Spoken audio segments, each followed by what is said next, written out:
আসসালামু আলাইকুম guys, this is me Zakir Hossain. Welcome back to my YouTube channel. তো আজকে ভিডিওটা হইতেছে আমার ব্যর্থতা আর সফলতা, দুইটা মিলে আজকের ভিডিওটা। দেখেন, সৌদি আরবে যে আইসে প্রথমেই সফলতা হয়ে এলায় এমন কোনো ব্যক্তি নেই। কষ্ট করতে হবে, স্ট্রাগল করতে হবে। যে দেশও থাকলো যদি এই কষ্টটা করতেন আরো ভালো থাকতেন। তবে হ্যাঁ, প্রবাসে আসবেন, আসলে কষ্ট কইরাম হে চিন্তা যারা নিয়ে বাংলাদেশ থেকে বা ইন্ডিয়া থেকে যারাই কলকাতা থেকে যারাই আসেন, কারণ আমার ভিডিও বেশিরভাগ কলকাতার মানুষও দেখে, আমি দেখছি। তো কষ্ট কইরাম হে চিন্তা ধারা নিয়ে বিদেশে মাটিতে আসতে হবে। আবার যেই কান্ট্রিতে যান, যে এখানে বৈশা বৈশা টাকা দিব এই সুযোগ নাই ভাই। ঠিক আছে, বহুত প্রায় 10 মাস আমি যে যখন সৌদি আরবে আইছি, 10 মাস এইখানে 10 দিন, ওইখানে 15 দিন, ওইখানে 25 দিন কাজ করছি, টাকা পাই নাই, আমাকে স্যালারি দেয় নাই। তো পরে 10 মাস পরে আমি যে কোম্পানি প্রথম সাপ্লাই আসছিলাম, এটা বাজে কোম্পানি ছিল। আমার 4 মাসের আকামা এক্সপায়ার আছিল, আকামা করে নাই। তো এখন তো আমার লগে আর 3 জন আছিল, হেরা একজন এখন দেশে, আরেকজন অবৈধ কাজ করতেছে।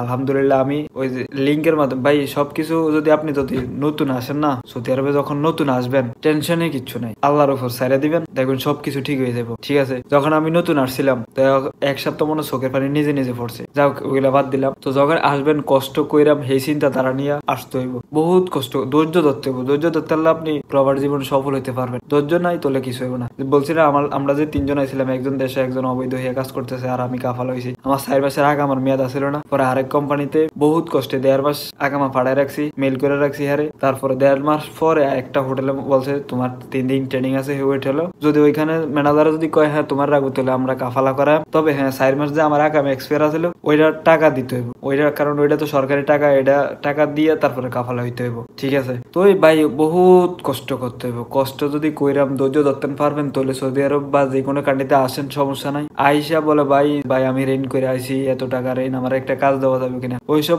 না। ধৈর্য ধরতে হইব, ধৈর্য ধরে যত টাকা রেন করে আসেন। তবে একটা কথা কি, যারা সৌদি আরবে আসেন এত টাকা 4-5 লাখ টাকা দালাল বেশি জ্বালাইতে আসেন। আর কথা হইলো যে সুদের উপরে টাকা আইনেন না। টাকা আইনা যে এখানে 1000-1200 রিয়ালে কত টাকা ফ্যামিলি চালাবেন না, নিজের রেন্ট শোধ করবেন। যাক, এটা যাদের ব্যক্তিগত ব্যাপার, তারপর আমি একটু ইনফরমেশন দিয়ে দিলাম আর কি। তো আশা করি সবাই বুঝতে পারছেন যে আমি কি বলতে চাইতেছি। তো এখন আলহামদুলিল্লাহ আপনাদের দোয়ায় ভালো আছি।